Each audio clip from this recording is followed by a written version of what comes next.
You are welcome to our series of accounting tutorials. Today we are continuing our lessons on group accounts.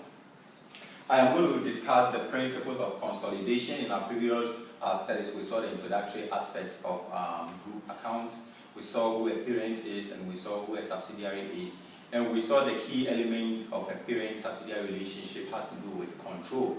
We also saw the various ingredients and elements that that presupposes the existence of control. Today our highlight is on basic principles of consolidation. Now we have seen that a parent could have a stake in subsidiary.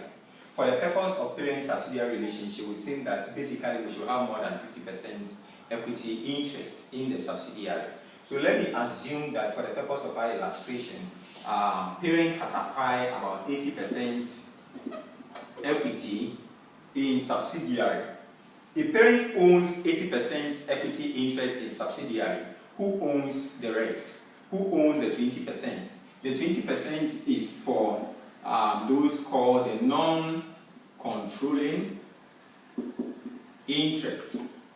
For the purpose of our illustration, let me just call them NCI for short. Any equity interest in the subsidiary that is not owned by the parent is owned by NCI. So we would say for the purpose of this illustration, NCI should own 20% because parent has 80%. Now if that is the case, one will want to know what is the value of NCI in the subsidiary. Parent has a value, NCI must also have a value. To value NCI, there are two basic methods that are in use. The first method we are going to discuss is the proportion of net assets method. The second method is the fair value method. Right. So these are the two methods that are used in the valuation of present purposes. Normally, the question comes in the form of either a balance sheet situation, or you could get an income statement situation, or you could get a combination of both income statement and a balance sheet, or a statement of financial position. For the purpose of the current illustration, I'm assuming that we are dealing with a statement of financial position or a balance sheet situation. Now let's look at the relevant accounts. Relevant accounts that will be required or needed for the purpose of our consolidation. One, we would need the cost of control accounts. Now, like the name implies, parent has gained control in a subsidiary. How much did it cost parents to gain that control? This account sometimes is also called the goodwill account because it shows the excess of the purchase consideration over the net, the fair value of the net assets that has been acquired. Now, if there is an excess of what we paid over the fair value of the assets acquired, then it means that we have paid an excess to represent goodwill. So this account eventually will show us the goodwill we paid money to acquire in the subsidiary. Now, there's a second account that we'll call the non-controlling interest. The non-controlling interest represents the interest in the subsidiary that is not owned by the parents. Now this interest, which is called the NCI for short, would need to be valued. Like I said earlier, we could either use the proportion of net assets method or we could use the fair value method. Anyhow, you would have to open the non-controlling interest account. The third account we'll be opening for the purpose of consolidation will be called the consolidated income surplus, which is sometimes also called retained earnings accounts, right? So the name is consolidated, meaning that we are going to sum the parent's values with the relevant values from the subsidiary to get the group's figures. So these three main accounts will be open. Of course, depending on the nature of question, you could have other accounts like consolidated capital surplus or any other relevant surpluses account could be. For the purpose of consolidation, there are certain key dates that are very relevant and we must always take note of. The first one is called the dates of acquisition. Now, this is the date on which parents gain control in the subsidiary. It is the date on which we effectively say parent has acquired the subsidiary, and this date will always be given in the question. There is a second date that is very important, and it's called the date of consolidation.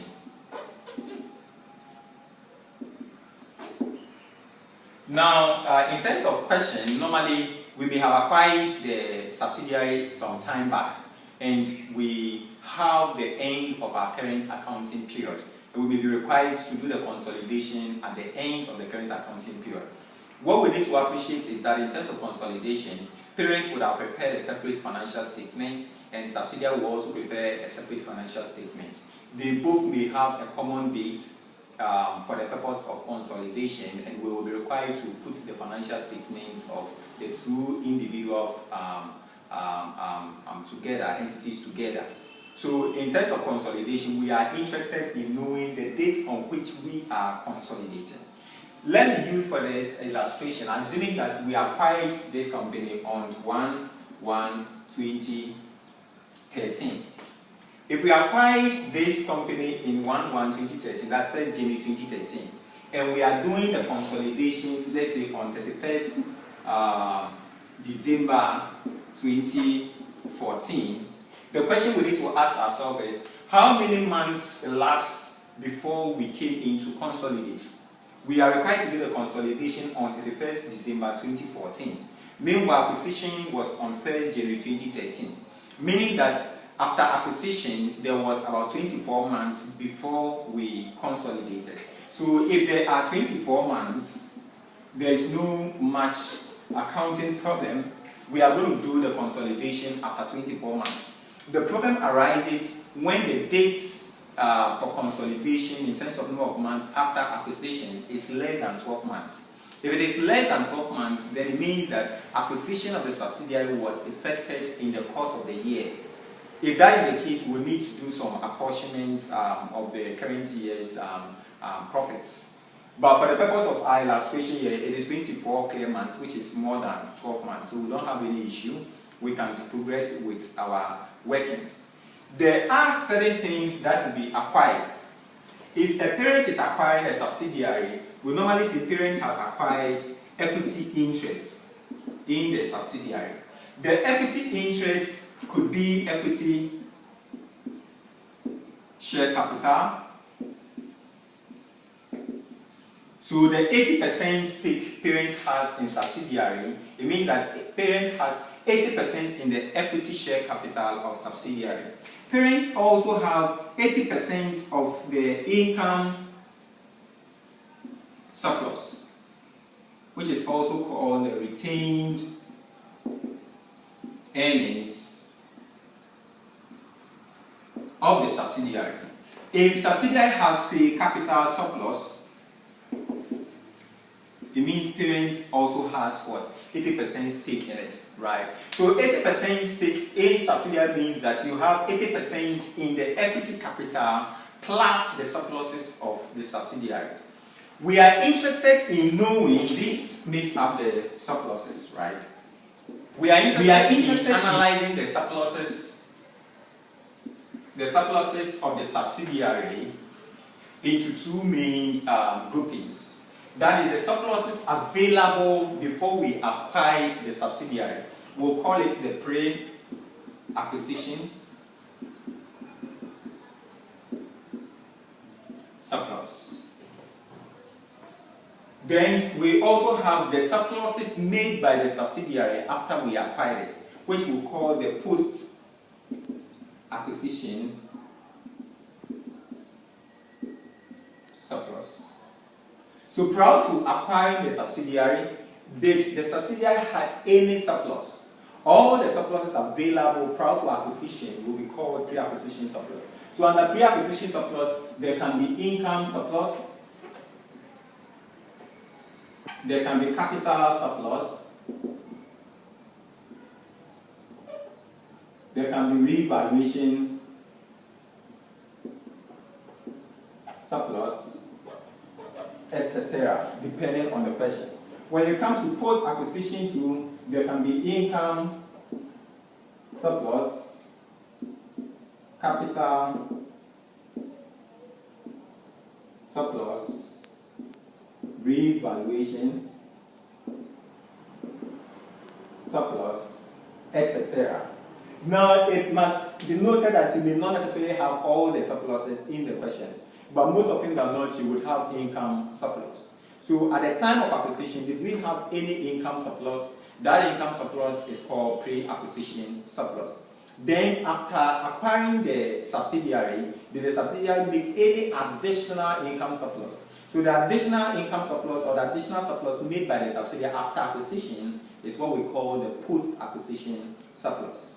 From our illustration question, we realize that on the date of acquisition, which is 1/1/2013, 1st January 2013, the income surplus of the subsidiary prior to we acquiring it was 120,000 cedis. So if subsidiary had 120,000 income surplus available before we acquired it, they will call this 120,000 the pre-acquisition income surplus. We also saw that subsidiary also had about 30,000 capital surplus. So capital surplus on the date of acquisition is 30,000. So we'll call that 30,000 the pre-acquisition capital surplus. Then when we go into the balance sheet, you see that among the capital and surpluses section of the balance sheet, which is provided for both the parent and the subsidiary, if you go to the subsidiary column of the balance sheet, there is a capital, in the first place there is an income surplus there. The amount shown there is 300,000 cedis.